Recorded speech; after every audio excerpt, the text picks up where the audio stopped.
Olá, Ronaldo. Boa tarde. Tudo bem? Tudo Estamos ótimo, aqui. você? Tudo bem, graças a Deus. Estamos aqui. Estava comentando com você, né, Ronaldo? A internet está péssima, espero que dê tudo certo hoje. Não, eu fiz na minha Horengekyo antes de começar, vai funcionar tudo direitinho. Ótimo, ótimo.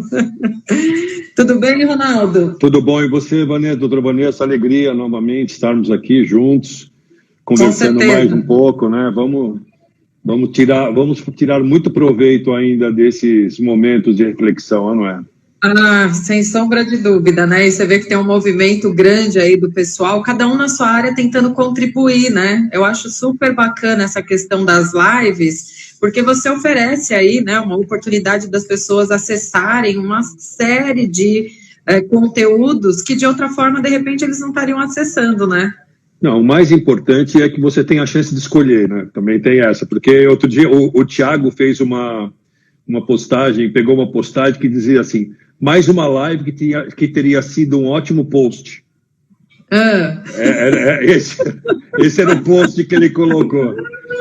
Porque em verdade também é assim, tá cheio, né? Então, às vezes, você se entope de lives, né? Ontem nós tivemos uma live com o pessoal da Febract e estamos discutindo um pouco até isso. Eles estão fazendo cursos no EAD e tal, né? E qual é a associação de ter esse relacionamento aqui com o pessoal, conversar, é muito importante. Mas que tem que tomar cuidado para não desgastar também, ao mesmo tempo. Isso é verdade. Eu achei excelente a colocação do Thiago, porque às vezes você demora 1 hora, né? É aquelas reuniões que poderiam ter sido decididas e resolvidas em um telefonema, né? É a mesma coisa, tem um monte de live que é só para encher linguiça, né? Ocupar o tempo, mas que não acaba agregando nada, né? Espero que a gente possa estar indo na contramão disso e agregando aí para o pessoal, falando um pouco das nossas experiências e os temas que a gente tem proposto, né? O que é importante sempre vai ser isso, né? Eu acho que para nós o que vale, importante para todos nós, é que sejam temas de atualidade, que você esteja interagindo com uma coisa da realidade, atual, coisa real, né? Sim, com certeza.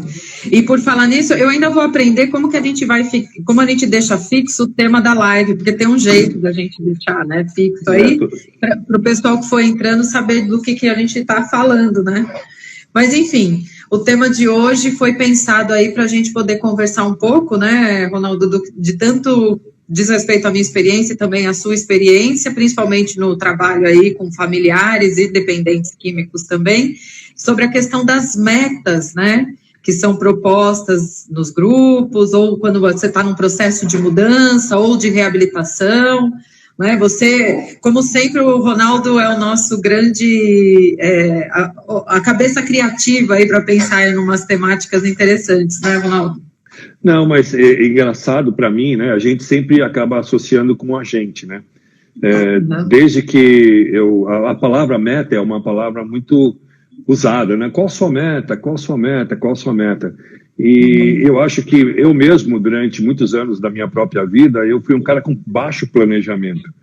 E muitas das dificuldades que eu tenho hoje, eu tenho certeza que tem a ver com esse perfil de baixo planejamento. Eu não tinha uma meta clara. Ou seja, esse é o grande detalhe. O problema não é você traçar meta, é traçar uma meta clara. E traçar uma meta clara não é uma coisa muito simples. Eu não posso deixar de falar, tem uma pessoa aqui muito querida que entrou, Bruna, um beijo. A Bruna é a mãe do Joaquim, meu neto. Que legal. Bem-vinda, Bruna. Bem-vinda.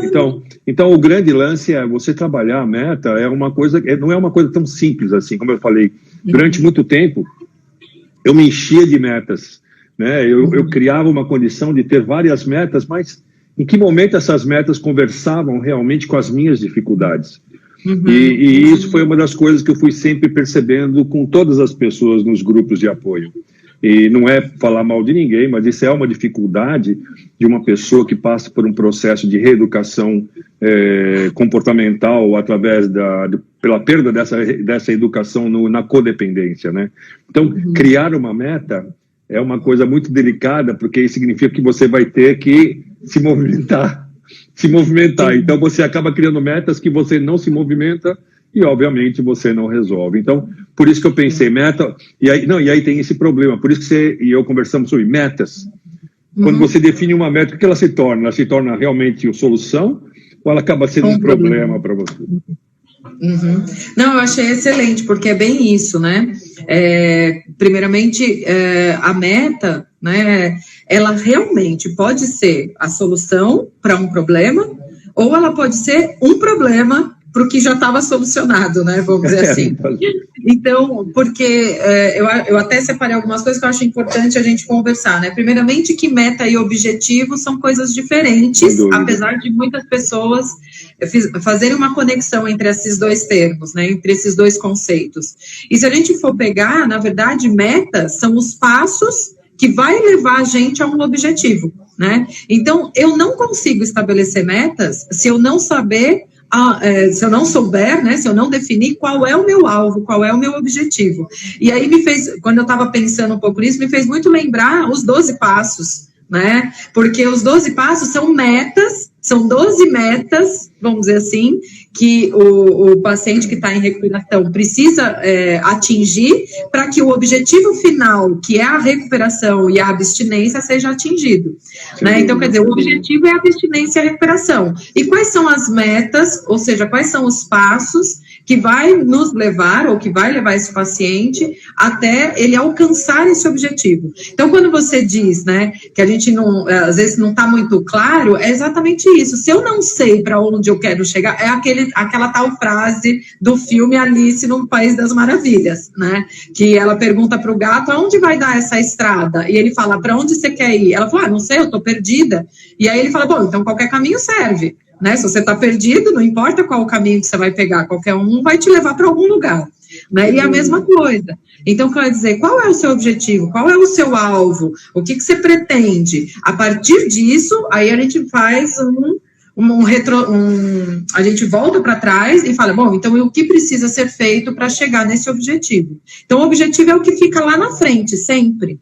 Né? E as metas são os degraus ou os passos que eu preciso dar para chegar até esse objetivo. Né? E se eu não tenho claro qual é o objetivo, obviamente eu não vou conseguir estabelecer metas que me levam até esse objetivo. Né? Então, vou fechando nisso, ficando nessa parte aí. Então, voltando para o lado da parte, olhando para a dependência química, coisa assim. O pai vai no grupo de apoio, né, conhece o grupo, entende toda a dinâmica e tal, e estabelece um objetivo. Qual que é o objetivo dele? Que o meu filho tem que parar de usar droga. Quer dizer, ele estabelece um objetivo para ele que não é dele. Não é dele. Então, como é que ele pode imaginar que ele vai cumprir esse objetivo se esse objetivo não é dele? O objetivo dele pode ser uma série de outros objetivos, como entender melhor o que está acontecendo com meu filho, compreender quais são os caminhos, tem coisas que têm a ver com ele. Então, isso é muito comum e dá muito aspectos da frustração das pessoas. Eu quero que meu filho pare de usar drogas, mas é aquela história que nem o jogo, né? O técnico que chama todos os jogadores no vestiário e fala assim, você vai por aqui, você vai por lá, vamos fazer isso, fazer aquilo. E aí alguém fala, mas tem que avisar o time contrário que você quer que faça isso, porque para dar certo eles têm que deixar. Tem que estar tudo casado, né? Então, nesse caso, essa talvez, eu comecei a pensar nessa meta, nesse assunto da meta, por causa disso. De que maneira se estipula a meta?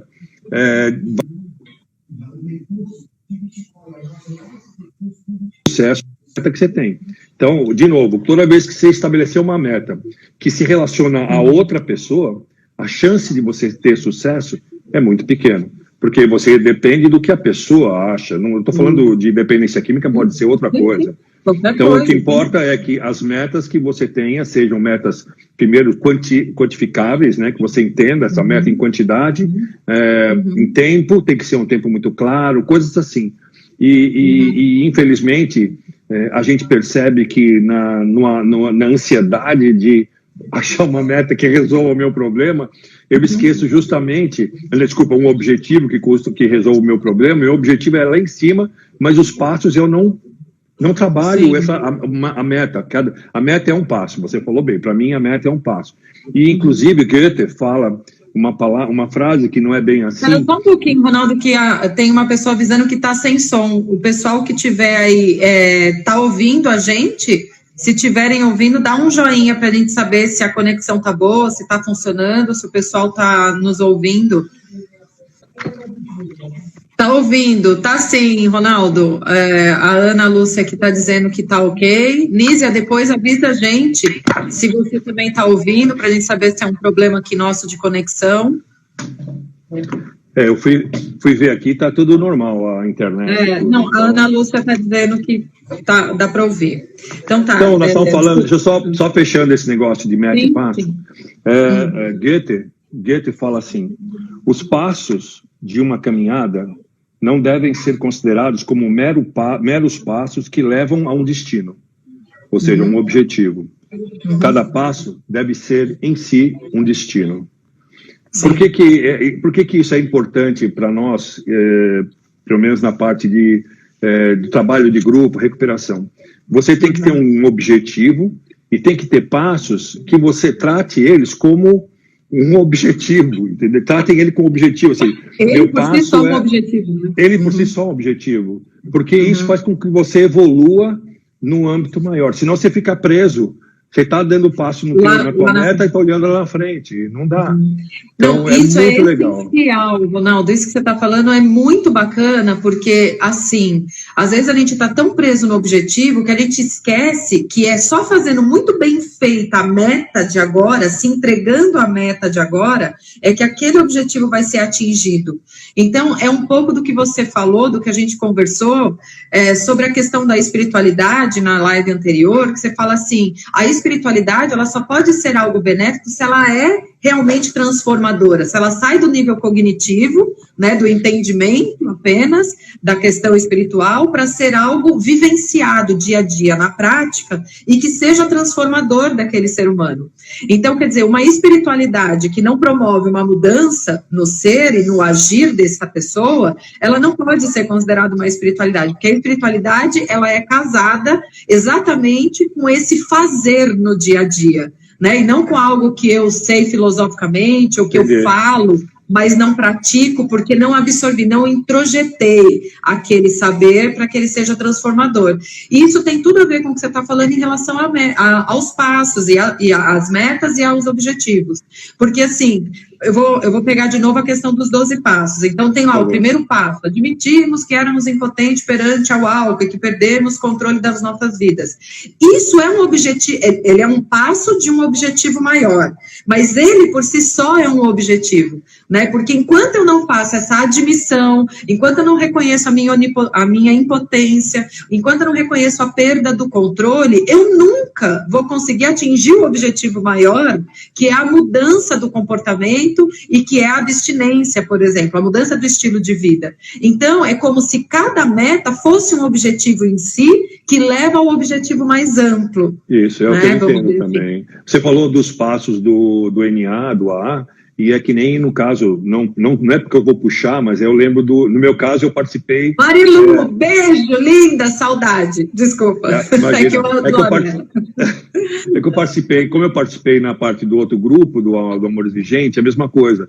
Os 12 passos, os 12 princípios ou 12 passos, eles têm cada um uma função muito específica. Eles são metas que eu estou cumprindo durante o ano todo, mas cada um tem um valor único. Então, aquela brincadeira, tem o passo desse mês que fala assim, pais e filhos não são iguais, né? Então, esse é um passo importante para eu descobrir a minha posição, a minha funcionalidade como ser humano. Entender que não é igual na funcionalidade. Como ser humano, somos todos iguais, né? Na humanidade.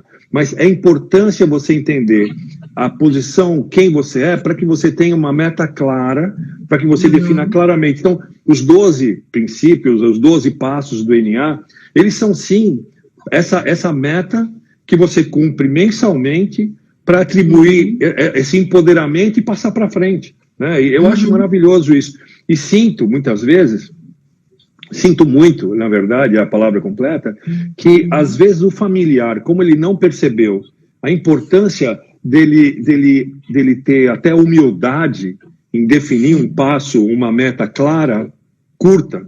A gente sempre fala assim, faça uma meta curta. Não comece a imaginar, que meta curta? Qual é a minha meta curta? A pessoa não fala com o filho, não. Hoje eu vou conversar com meu filho. Isso é uma coisa tão simples, tão curta, mas ela vai fazer a diferença lá na frente. Por isso que as metas têm que ser curtas, as metas têm que ser claras, e porque eu também tenho isso. É um participante aqui na live. Se está participante, tá. Por isso que ele não pula. Ele quer falar também. Ele não vai pular, não. Não vai. Então, e aí, definida essa situação, o familiar, as pessoas começam a interagir de forma natural, porque primeiro ele botou uma meta que ele pode cumprir, primeira coisa aí também. Se ele colocou uma meta que ele pode cumprir, ele consegue trabalhar essa meta. Porque também, assim, se o cara não põe uma meta tão absurda que ele não consegue trabalhar a meta, ele começa a ficar frustrado que ele não consegue andar em cima da meta. Então, é muito delicado e muito importante. Ele também concorda. Ele concorda. Ele está dizendo aqui, de pleno acordo, Ronaldo. Mas, Ronaldo, tirando as brincadeiras aqui, meu cachorro está aqui do lado, ele vai querer participar da live, provavelmente. Mas isso que você está falando é muito importante, Eu acho que, assim, duas coisas que você falou, ficou para trás, eu acho que vale a pena a gente resgatar. Uma é a questão de que quando o meu objetivo envolve outra pessoa, então, essa outra pessoa, ela tem que estar avisada de que ela está fazendo parte dos seus planos, porque ela não necessariamente tem o mesmo objetivo que você. E muitas vezes é isso que acontece, a gente fracassa nos nossos intuitos, vamos dizer assim, porque envolve a mudança do comportamento do outro. Então, quer dizer, você estava falando de famílias, né, de familiares que falam assim, não, eu vim no grupo porque eu quero que ele faça tal coisa, que ele pare de usar, ou que ele melhore a comunicação. Bom, então, o seu objetivo é que o outro mude. Bom, sinto te informar, mas a probabilidade de você sair frustrado daqui e decepcionado é muito grande, né? Porque o seu objetivo tem que ser, por exemplo, você melhorar a qualidade da relação com ele. E não que ele promova não que ele mude algum tipo de comportamento, mas o que eu posso fazer, mudar em mim, que isso possa, sim, ser um gatilho para que ele também deseje fazer uma mudança, que ele também queira trilhar um caminho de recuperação. E quando eu falo recuperação, não estou nem só falando agora de dependência química, estou falando de recuperação, se a gente destrinchar a palavra, né, recuperar a ação, né? Então, a recuperação é a pessoa que volta a ter potência de ação, né, porque ficou comprometida por algum problema, pode ser uma depressão, por exemplo. A pessoa foi acometida por uma depressão e ela, ao se recuperar, vai precisar estabelecer algumas metas, né, que ela recupere esse poder de ação que ela perdeu devido à doença, né?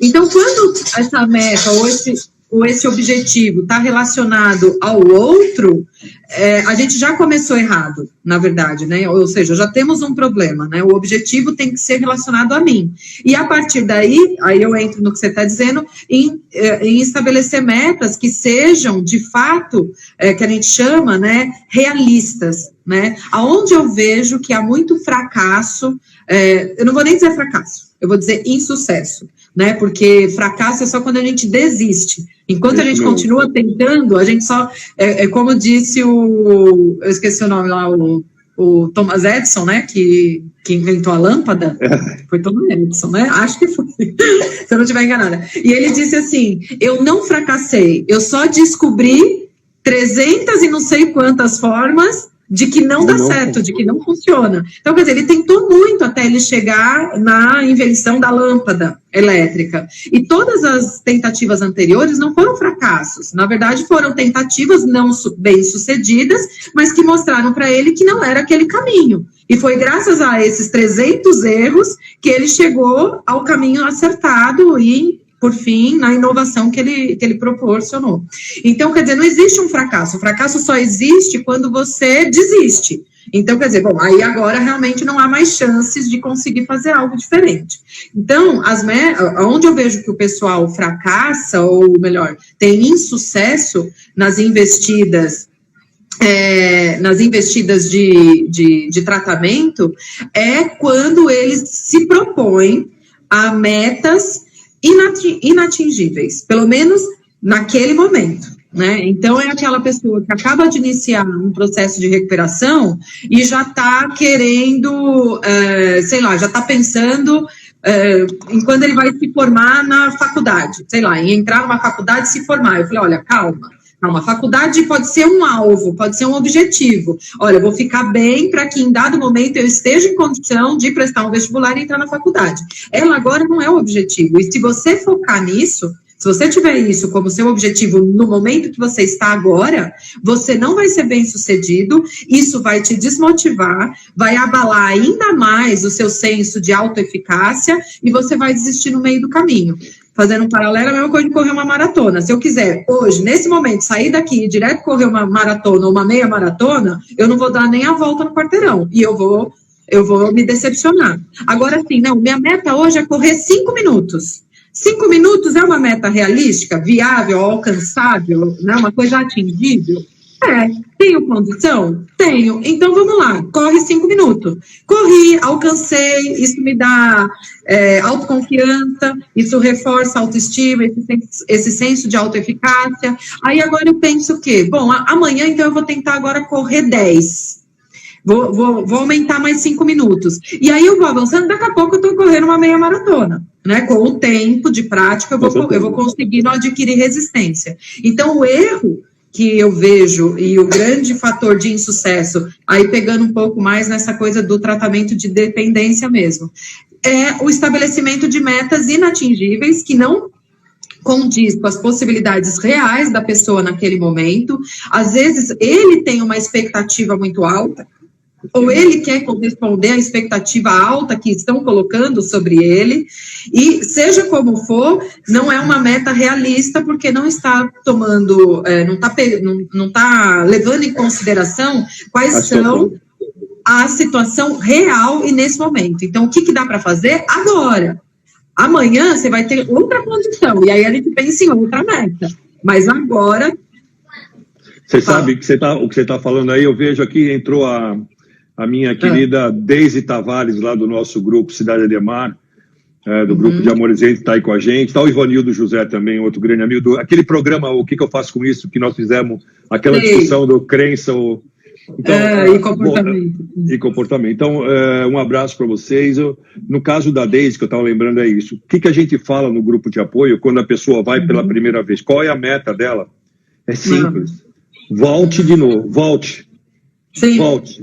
A sua única meta não é nada. Você vai passar uma semana, você veio aqui, passou aqui, viu tudo isso, mas não importa. Volte. Apenas voltar já é uma meta que é curta, mas vai fazer toda a diferença na sua vida, porque você vai se impor a manter o foco na recuperação. Então, o que você falou para mim é exatamente isso que você falou para mim, foi a coisa mais assim, o cara quer ter um super emprego, mas não tem capacidade de escola ou na capacidade profissional para fazer isso. Então, ele se frustra, porque ele não consegue, nunca vai conseguir na condição atual dele. Mas pode ser que um dia ele consiga, ele vai conseguir. Sim. Então, qual é a próxima? Eu quero ser presidente daquela empresa. Então, o que eu tenho que fazer? Estudar para isso. Vai demorar 10 anos? Aí sim. É um objetivo grande com metas longas. Exatamente, é bem o que você falou. Então, quer dizer, o cara, ele não está pautado na realidade. E muitas vezes, é exatamente por isso que ele adoece, né? Quando a gente estava falando lá na primeira nossa live lá sobre crença, então, como eu disse, não existe crença disfuncional, mas tem crenças que eu poderia dizer distorcidas, né? Então, a pessoa tem uma crença distorcida, às vezes, sobre si, que pode ser distorcida por achar que é mais do que é, ou distorcida por achar que é menos do que é, mas de qualquer maneira ela tem uma visão não real sobre as suas reais condições, sobre as suas condições, e ela traça planos e metas a partir dessa visão distorcida que ela tem sobre si ou sobre a realidade que a cerca. E a partir disso, obviamente, ela passa a traçar metas totalmente inatingíveis, ela se frustra e isso reforça o padrão adoecido dela, né? Então, vamos supor, pensando no dependente, toda vez que ele traça uma meta que não condiz com a realidade dele e ele se frustra, isso reforça a necessidade do uso de droga como fuga daquela angústia, daquela sensação de não eficácia dele, né, de não ter conseguido cumprir com algo. Então, as metas, além de tudo, ela precisa ter prazos, porque esse é um outro ponto também, né? Às vezes você traça, primeiro, uma coisa, não é a minha realidade hoje, mas se eu cumprir uma meta menor, eu crio as condições para que aquela outra meta, que hoje não era possível, se torne possível. Né? Então, eu correr 10 minutos hoje aproxima mais eu de conseguir correr 1 hora. Então, agora eu não consigo correr 1 hora. Mas se eu cumprir uma meta menor, ela cria condições de eu aumentar e me engajar numa meta um pouco mais desafiadora. Né? Então, a gente precisa ir por blocos. Então, todo tratamento, toda recuperação precisa começar primeiro com o levantamento das áreas que estão precisando de assistência, das áreas que ainda estão funcionando bem e das potencialidades dessa pessoa, déficits e potencialidades. Então, o que eu tenho de funcionando em mim e o que eu tenho de déficit? Porque o que está funcionando vai dar suporte e apoio para o desenvolvimento daquilo que não está funcionando direito. E a partir daí eu falo, bom, então, diante desse diagnóstico, vamos dizer assim, diante desse cenário, do que funciona e do que não funciona, do que eu tenho de fortalecimento e o que eu preciso fortalecer, o que é viável fazer? Quais são, vamos dizer assim, qual é o plano de ação possível dentro desta configuração? Melhorei a configuração, muda-se o plano de ação. É sempre assim. Então, quer dizer, é uma coisa constante. Mesmo que o alvo não mude, mesmo que o objetivo não mude, a gente vai fazendo adequações da meta, porque eu vou adquirindo condições que antes eu não tinha. Então, eu consigo fazer ajustes das velas desse barco, né? E isso é muito importante. Só para completar uma coisa, Ronaldo, e eu te deixo falar? Não, eu estou ouvindo, está ótimo, está ótimo. E o prazo, porque às vezes a gente se engaja com metas, assim, quando eu conseguir, então tá bom. Tipo assim, não, eu vou tentando. Quando eu conseguir, eu consegui. Ou seja, se eu não ponho prazo, meta requer prazo. Toda definição de meta tem que vir junto a meta e em quanto tempo que eu vou atingir. Não quer dizer que se eu não atingir, tá tudo errado. Não, eu posso fazer uma readequação, é que nem fazer empréstimo do banco. Vou pagar em 20 vezes. Deu 20 vezes, fala, puta, não tô conseguindo. A gente pode renegociar o contrato? Vamos dizer assim, aumentar o prazo de pagamento? Pode. Para se encaixar na minha realidade de agora? Pode. A mesma coisa. Então, a meta tem que ter um prazo. Se eu não ponho prazo, eu não me comprometo. Eu não me engajo para que aquela meta seja cumprida. Então, a meta é imprescindível para que ela dê essa noção de tempo e espaço para essa pessoa, porque no final das contas, ela tem também um alvo mais amplo a ser atingido. A meta é um alvo em si, mas se eu não ponho prazo para ela, então, quer dizer, eu vou ficar anos, vamos dizer assim, no primeiro passo dos Alcoólicos Anônimos. Não, quando eu fizer e eu admitir que eu sou impotente, eu passo para o segundo. E aí, com isso, ele continua bebendo. Com isso, ele continua usando. Então, quer dizer, não, a meta precisa ter prazo, né? A meta precisa de um compromisso. Eu me comprometo a fazer isso em 1 mês. Tá? Deu 1 mês, não conseguiu? Ok, a gente readapta a longo prazo. Mas eu preciso assumir esse comprometimento comigo mesmo para que a coisa possa fluir, senão eu fico anos na primeira meta e não consigo avançar o relógio, né? Não consigo avançar na escada. Você está me lembrando de algumas coisas, mas parando... Peraí, para a vida isso, que tem uma pessoa perguntando, é para a vida isso, não só para a recuperação. Assim como também Só para dar uns retorninhos aqui, outra pessoa falou, traçar metas mensuráveis. Sempre, se não for mensurável, ela não é atingida.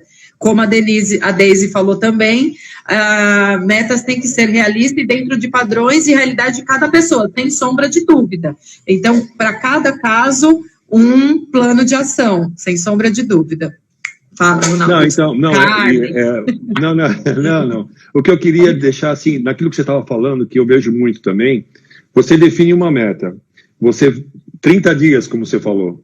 Aí o cara falou, não, então não deu certo, vou fazer de novo. E põe a mesma meta para mais 30 dias. Mas o que importa nesse momento, e a gente trabalha muito isso no grupo, quais foram os instrumentos que você buscou para tentar atingir essa meta que você não conseguiu.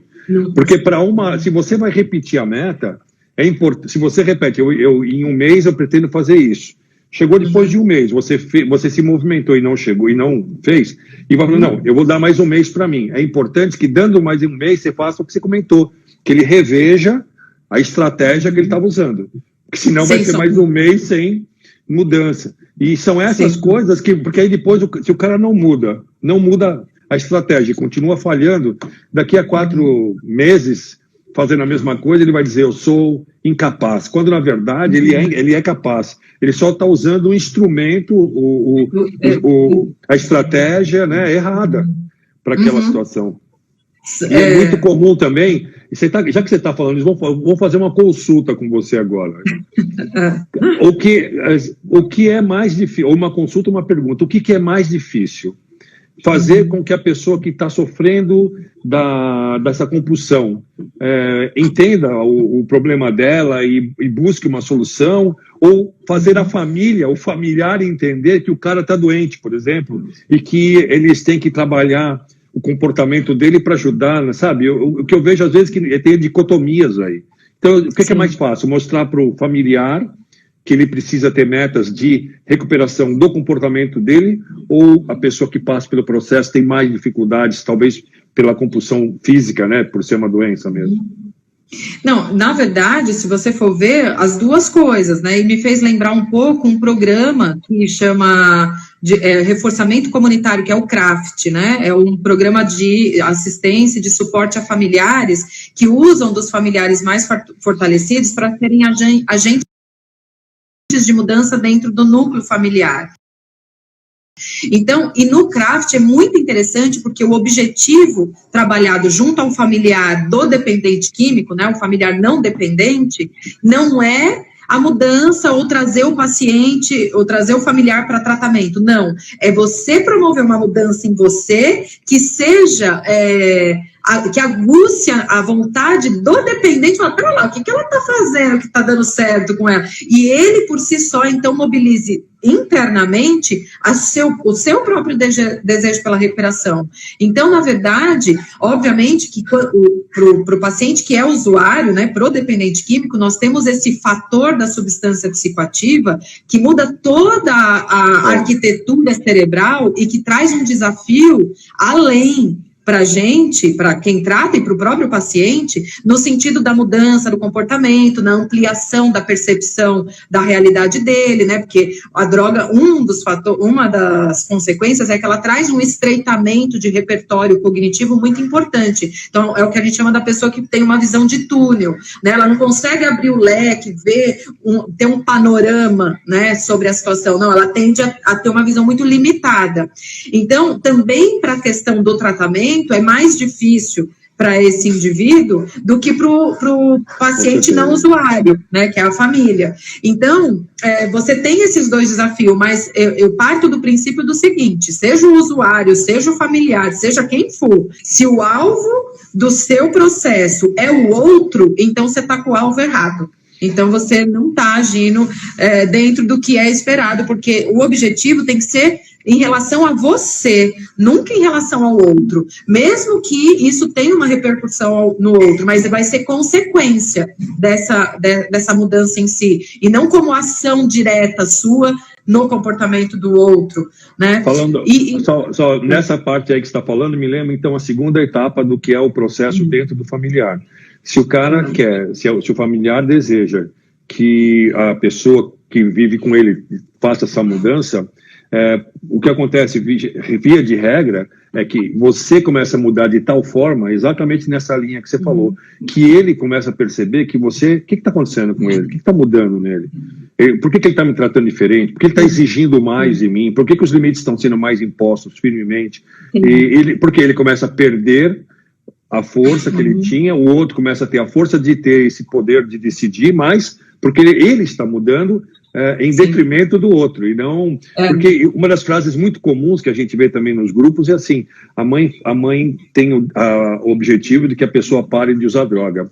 E aí chega uma hora que ela surta e vai para ele e fala, você não muda, você não para. E ele fala, você também não muda. Você também não muda. Então, talvez essa mudança sua ajude a que eu mude. E isso é muito forte, né? As nossas metas têm que ser metas muito específicas mesmo para isso. Ronaldo, isso que você está falando também é muito interessante pelo seguinte, às vezes, alguns familiares, eles assumem assim, não, então tá bom, então eu vou focar em mim, eu vou focar na minha mudança, eu vou fazer isso que vocês estão dizendo que precisa ser feito, né, de eu melhorar minha qualidade de vida, de eu ser uma pessoa que tenha um pulso mais firme, né, no sentido de impor os limites, tal, eu vou fazer. Só que aí entra naquilo que a gente falou no comecinho da live, só que ela vai fazer isso pela questão cognitiva, porque você está dizendo que isso tem que fazer. Ela ainda não aceitou que o alvo da mudança é ela e não o outro. E aí ela faz por um tempo, né? É o tal daquela coisa, se eu não mudar a crença, o comportamento não se sustenta. Então, aí ela vai fazer por um tempo, sei lá, faz por um mês, muda esse comportamento por um mês. Aí deu um mês, eu vi que o meu filho, sei lá, pensando na mãe com o filho, ou meu marido, não importa, eu vi que o familiar dependente não mudou, aí eu vou e caio matando, tanto no paciente, no dependente, como na equipe que está dando assessor. Olha, eu fiz o que vocês mandaram e ele não mudou. Então, aí é que tá, porque você continua fazendo para mudar ele, e não para fazer para mudar você. Porque quando você faz para mudar a si, ocorre aquilo que a gente fala tanto para as famílias, que ocorre o desligamento emocional. Ou seja, a mudança que eu vou operar em mim independe de eu conseguir fazer a mudança no seu comportamento. O foco sou eu. Consequentemente, isso vai alterar o comportamento do sistema. É um pensamento sistêmico. Por quê? Se eu pegar a fórmula H2O, 2 moléculas de hidrogênio para uma de oxigênio, ou vice-versa, né? Sei lá, H2O. Se eu tirar uma molécula de hidrogênio, eu não tenho mais a fórmula da água. Eu mudei aquele sistema. Então, quer dizer, é uma família de 5 membros, vamos supor. Se um único membro muda, altera a dinâmica do sistema. É inevitável. Não é uma coisa que eu vou fazer para mudar. O simples fato de fazer muda o sistema familiar, muda a dinâmica familiar. Só que se eu faço pensando na mudança no sistema, então eu não estou fazendo. Eu não estou fazendo. É aquilo, eu mudei o comportamento, mas eu não mudei a crença. Eu não mudei o alvo continua sendo o outro e não o meu melhoramento. E o efeito no sistema só vai acontecer quando houver um melhoramento de fato daquele familiar, e não um pseudo-melhoramento só para causar um pânico, vamos dizer assim, no sistema. Olha, eu vou fingir, que é quase como assim, eu vou fingir que agora eu estou bem, para ele ver que eu estou bem. Não, ele só vai ver que você está bem quando você de fato estiver bem, e não quando você estiver fingindo que está bem. Né? Então, quer dizer, olha a importância da pessoa ter, e aí entra nessa pergunta que a Deise aqui está fazendo, que a Deise está falando assim, ó, e quando as pessoas vivem procrastinando na realização de metas?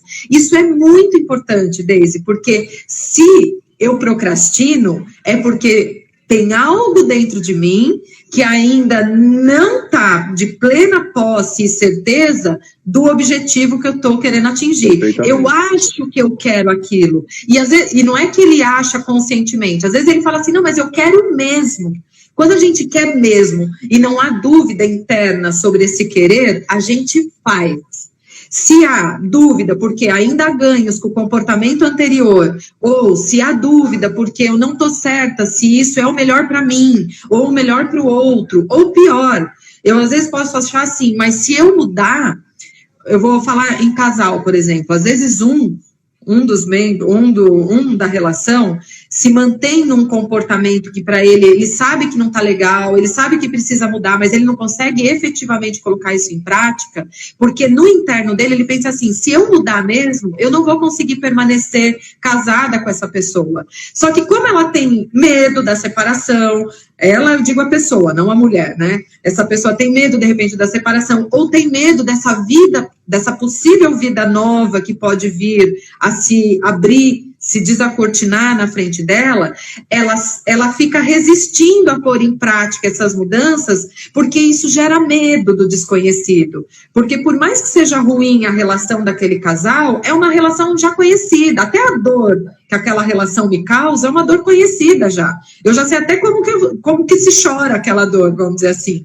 Agora, se eu mudo essa relação, é um desafio novo, são dores novas, são alegrias novas, e o desconhecido por si só, mesmo que ele venha carregado de coisas boas, gera medo, gera apreensão. E aí eu vou segurando, eu vou puxando o freio de mão. É como se eu andasse com o carro na quinta marcha, mas com o freio de mão puxado. Então, quer dizer, eu não avanço, ou eu nem ponho esse carro para rodar, que é a tal da procrastinação.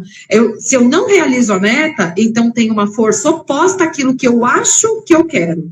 Eu acho que eu quero, tanto que tem uma pergunta que eu faço muito para alguns pacientes. Você realmente deseja o que você quer? Eu falo para ela. Porque querer é uma coisa, desejar é outra. E às vezes eu quero uma coisa e desejo outra. E às vezes eu estou tão só consciente do desejo ou do querer que eu não vejo a contrapartida, que é o lado que está fazendo a força oposta, né? Que está segurando a realização da meta, a realização daquele plano de ação. É muito importante frisar, assim, o indivíduo, ele é um indivíduo ambivalente e em conflito, ponto. Nós somos indivíduos ambivalentes, todos nós somos, todos. Eu ao mesmo tempo quero fazer uma live, eu poderia agora estar querendo assistir o filme que está passando. Isso é conflito, né? E para poder estar aqui com vocês, eu não estou lá, e para estar lá eu ia ter que abrir mão de estar aqui. Então, quer dizer, a gente está sempre fazendo escolhas. E a gente só faz a escolha por algo X quando eu tolero a angústia de abrir mão disso, ou quando isso que eu fazia antes já não me traz benefícios. Se eu fico em cima do muro, é porque isso, por mais que eu me queixe, ainda traz benefício. Ou eu ainda não estou conseguindo tolerar, abrir mão, ficar sem esse comportamento, sem os benefícios que essa atitude me traz, né? Que essa ação me traz. Então, sempre, quando você pensa em procrastinação, não é falta de planejamento. De verdade, a maioria da procrastinação que eu encontro no consultório não é por falta de planejamento. Desculpe os coaches que possam estar assistindo ou que venham assistir essa live, mas não é falta de planejamento o fato de alguém não conseguir cumprir uma meta. Ao contrário, eu vejo muita gente chegando no consultório porque fez um processo de coach, está com todo o script lá do que tem que fazer e não consegue pôr em prática. Então, quer dizer, tem muita coisa por baixo dessa pontinha do iceberg que a gente observa, né? Tem muita água, tem muita lama, tem muita vida, inclusive, por baixo das nossas ações. Não é só falta de planejamento e estabelecer metas. Vamos lá estabelecer. A pessoa agora fica frustrada porque não estabelece as metas e culpada porque pagou por um processo e não conseguiu pôr o negócio em prática.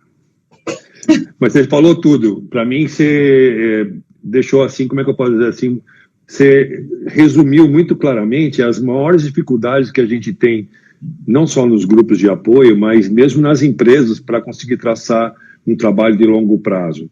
E para nós, particularmente, que passamos por isso dentro dos grupos, a gente percebe que muitas vezes existem situações até interessantes, porque a pessoa começa a andar, ela traça a meta e consegue começar aquele caminho, ela está em direção.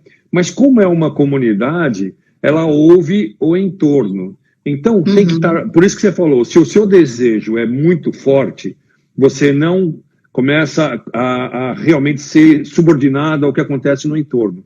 Quando você quer, mas não deseja efetivamente, você começa a ouvir as coisas que estão acontecendo no teu entorno. Então, muitas vezes, você não só muda o objetivo, não, você mantém o objetivo, mas as suas metas, os passos, se tornam totalmente diferentes do que você imaginava. Então, o sucesso também é uma incógnita. Eu estou vendo aqui a Mara Lopes, que ela está com a gente, ela falou assim, sou mãe de um dependente de maconha, ele está internado. Não consigo aceitar essa dependência como doença. Acho que é uma influência social. E ela não sabe aceitar, não consiga, tem raiva. O que você sugere para ela como uma meta para que ela possa criar esse... Não sei. Particularmente, assim, eu sempre penso na pessoa conhecer a doença efetivamente, né? Eu sempre paro e penso.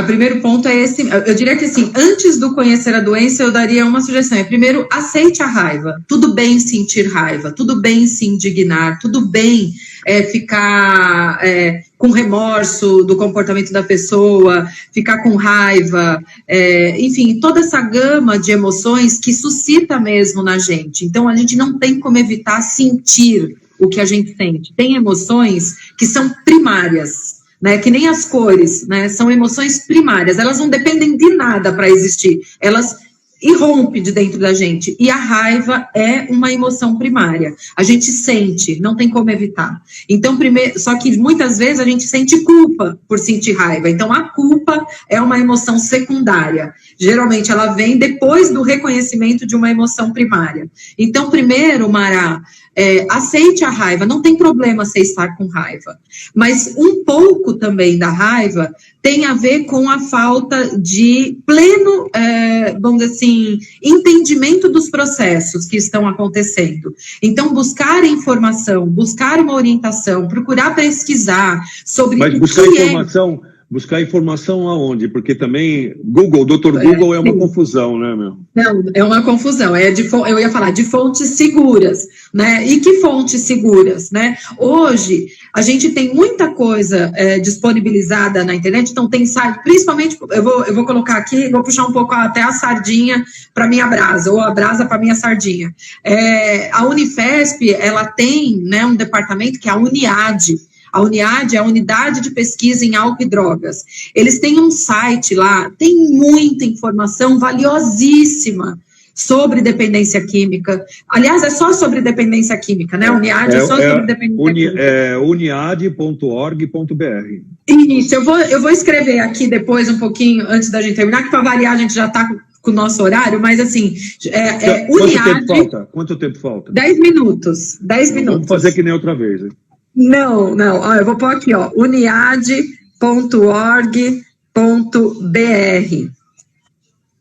É um site, Mara, que você vai ter muita, mas muita mesmo informação de qualidade científica sobre dependência química. Então, hoje, a gente não é mais achismo as coisas que a gente fala sobre dependência, né? A questão dela ser doença, por exemplo, ela é já constatada, né? Ela não tem, obviamente, e aí, Mara, você tem toda a razão quando você fala assim, tem uma parte que, ela falou, eu acho que é uma influência social. Sim, a doença da dependência química é uma doença multifatorial, e um dos fatores que interfere para o adoecimento é a questão social, é a questão dos pares, o meio onde se vive, as relações que se estabelecem, isso contribui para a dependência. Tanto que a gente fala que dependência química é uma doença biopsicossocial. Então, tem uma parte do organismo dessa pessoa, tem da hereditariedade, tem uma parte do desenvolvimento psíquico-emocional dessa pessoa, tem, mas também tem uma parte social importante,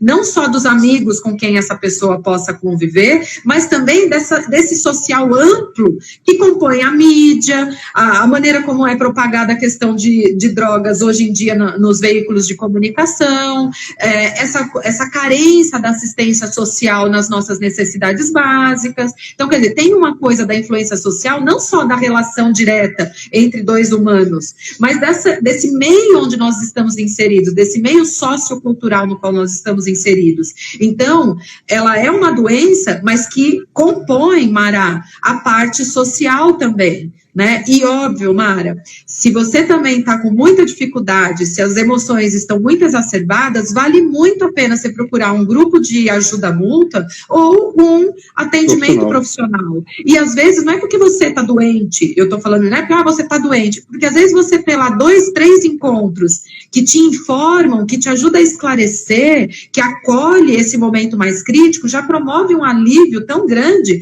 que você já consegue caminhar mais um trecho grande da estrada, até que de repente você precise de novo de um suporte, né? Então não evite de procurar suporte se tiver difícil de carregar esse fardo, né? Tanto do ponto de vista emocional, como do ponto de vista cognitivo mesmo, de você ficar muito confusa com as ideias, né? De um profissional poder te esclarecer. Aí, Ronaldo, deixa eu só pegar mais algumas informações, por favor, né? Impossível uma mãe se desligar do filho, não funciona assim, como fazer? Então, o impossível de se desligar é porque muitas vezes tem uma crença de que se desligar emocionalmente é abandoná-lo, e na verdade não é abandono do filho, né? Não é você simplesmente largar ele à própria sorte. Quando a gente fala de desligamento emocional, é aquilo que é imprescindível até para que a sua ajuda possa ser efetiva. Se você não conseguir, e é muito comum, tá, a gente ouvir isso, tanto no consultório como nos grupos, né, de que fala assim, não dá para abandonar o filho, é que o abandono, primeiro está relacionado a uma crença, a outra coisa eu tenho, mesmo que inconscientemente, assim como o DQ acha que ele tem o controle da situação de uso, as famílias acham que podem controlar o comportamento do indivíduo. E da maneira mais sutil, às vezes. Então, eu acho assim, se eu abandoná-lo, aí ele vai se destruir. Aí é que ele está perdido mesmo. Aí é que esse menino vai se perder no caminho. Aí é que ele vai usar um monte de drogas. Só que o que está por trás desse raciocínio? É que assim, eu sou imprescindível para manter algum controle. Ou seja, eu estou tão adoecida na questão da onipotência quanto o indivíduo, quanto o dependente químico está no adoecimento de acreditar que ele também está sob o controle da situação. E ambos perderam o controle. A família perdeu o controle sobre o indivíduo e o indivíduo perdeu o controle sobre o uso de drogas. Então, é como se cada um, naquele momento, precisasse colocar máscara de oxigênio em si mesmo, para poder ajudar os que estão ao lado. E a família adoece junto com o indivíduo. A dependência química é um tsunami, ela arrasta o que tem pela frente. Principalmente quando o vínculo entre o dependente e o não dependente é vínculos, assim, de uma natureza muito forte, como mãe e filho, pai e filho, né? São vínculos mais difíceis, né? É mais fácil você trabalhar o vínculo com o cônjuge, né, vamos dizer assim, do que mãe e filho, onde há um laço ali consanguíneo muito forte, né? Então, a Carmen também perguntou, mesmo com o filho, não há saída, não há solução de problema se a gente achar que está no controle da situação. E uma das coisas que a gente precisa trabalhar com familiares é que você não tem controle sobre o comportamento do outro. O outro vai usar ou não usar, independente do que você fizer. Ou eu diria até mais. Você pode, inclusive, reforçar esse... Fala, Ronaldo, reforçar o comportamento. Você estava de reforçar o comportamento, eu sempre lembro de uma situação muito clara. Os pais vão nos grupos de apoio e falam assim, desligar emocionalmente é deixar de amar o meu filho. Né? Para eles, esse lance do amor, estou amando meu filho, eu amo meu filho, eles não conseguem perceber que esse amor que eles dizem que é amor não é um verdadeiro amor. Porque esse amor, o amor verdadeiro orienta, o amor verdadeiro exige, educa. E esse amor que eles estão imaginando é uma amorosidade que eles têm naquele momento e que eles acham que eles estão tendo exatamente esse controle da relação por estar cedendo. Só que muitas vezes o verdadeiro ato de amor, para ele, naquele momento, vai ser o não. O não é o verdadeiro... Então, por isso que eu digo, às vezes a meta quando o cara sai de lá, essa semana eu vou dizer não. Então, é uma coisa tão curta que é um verdadeiro ato de amor dizer não, às vezes. O dizer, ficar sempre naquele, né, aquela coisinha tal. Que significado... Ronaldo, eu tô te ouvindo aqui, é que isso que a gente está falando está no trecho desse livro que eu recomendei para o pessoal na live sobre espiritualidade, e eu gostaria muito de achar esse trecho que ele fala sobre como que todos, tanto a família como o dependente químico, padece do adoecimento da onipotência. Eles não conseguem admitir a impotência diante da situação. E isso é fruto de um círculo vicioso que alimenta o comportamento e a doença familiar, aí eu diria. Porque, assim como o dependente químico, ele usa uma substância e, entre aspas, a doença é dele, né? Mas essa doença, ela é contagiante. Não contagiosa, ninguém vira dependente porque tem um dependente químico do lado, mas ela contagia o ambiente de tal maneira que faz com que todos comecem a funcionar no mesmo padrão do dependente, ou seja, nessa dificuldade de reconhecer a impotência. Então, é muito interessante esse trecho, eu gostaria, se eu conseguisse, mas eu acho que eu não vou conseguir, porque já está faltando só 3 minutinhos, de terminar com isso, mas não vai dar tempo. Inclusive, Mará, dentro desse livro tem um capítulo falando só sobre raiva. É muito interessante. Põe ele inteiro põe ele inteiro no livro. É que ele está de ponta invertido para vocês, né? Não, e quem é o autor? O autor chama Abraham Twinsky. Eu vou deixar, depois, eu vou fazer assim, eu vou fazer um post nosso, e aí eu deixo ele como uma referência para o pessoal poder acessar, vai ser interessante. E a gente vai ter aqui, Ronaldo, alguns minutinhos para uma palavra final, deixa eu ver se tem alguma pergunta. Eu falo um pouco. Cris, muito bacana a sua questão, né, sobre uma linha tênue entre codependência e dependência. É um tema bastante abrangente e eu acho que vale a pena, Ronaldo, a gente fazer a live da semana que vem sobre isso. O que você acha? Perfeito, fechado já. Pegando o gancho. Inclusive, eu convido a todos aí darem sugestões para a gente do que vocês gostariam de ouvir, né, envolvendo essa questão de dependência, enfim, temas que vocês gostam, que eu acho que é legal de trabalhar também sobre aquilo que é a dúvida, que acaba sendo a dúvida da maioria. Tá certo, então. Senão nós vamos acabar que nem outra vez. A gente vai acabar sendo cortado aqui. Então, pessoal, muito obrigado pela participação de todos vocês. Ronaldo, super obrigada mais uma vez. Agradeço, foi delicioso. E semana que vem, pessoal, nesse mesmo horário, vamos falar sobre esse outro tema, que é a linha tênue entre codependência e dependência. E, Ana Lúcia, sim, eu vou deixar gravada, ela vai ficar disponível por 24 horas, depois eu vou tentar deixar ela na nossa linha do tempo lá, acessível para todos. Tá bom. Um beijo grande, pessoal. Até a semana que vem. Tchau, Juliana. Tchau. Entrou agora. Tchau, tchau. Tchau. Tchau.